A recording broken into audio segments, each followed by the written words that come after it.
جن مسلمانوں کو کوئی معذوری لاحق نہ ہو اور وہ جہاد میں جانے کے بجائے گھر میں بیٹھ رہیں، وہ اللہ کے راستے میں اپنے مال و جان سے جہاد کرنے والوں کے برابر نہیں ہیں۔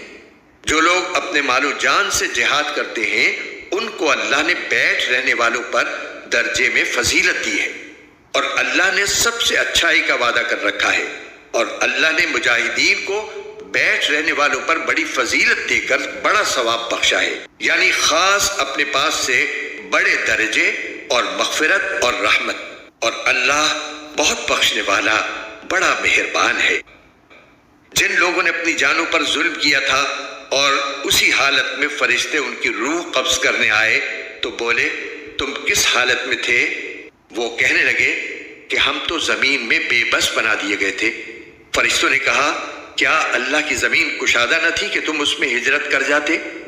لہٰذا ایسے لوگوں کا ٹھکانہ جہنم ہے، اور وہ نہایت برا انجام ہے۔ البتہ وہ بے بس مرد، عورتیں اور بچے اس انجام سے مستثنی ہیں جو ہجرت کی کوئی تدبیر نہیں کر سکتے اور نہ نکلنے کا کوئی راستہ پاتی ہیں۔ چنانچہ پوری امید ہے کہ اللہ ان کو معاف فرما دے۔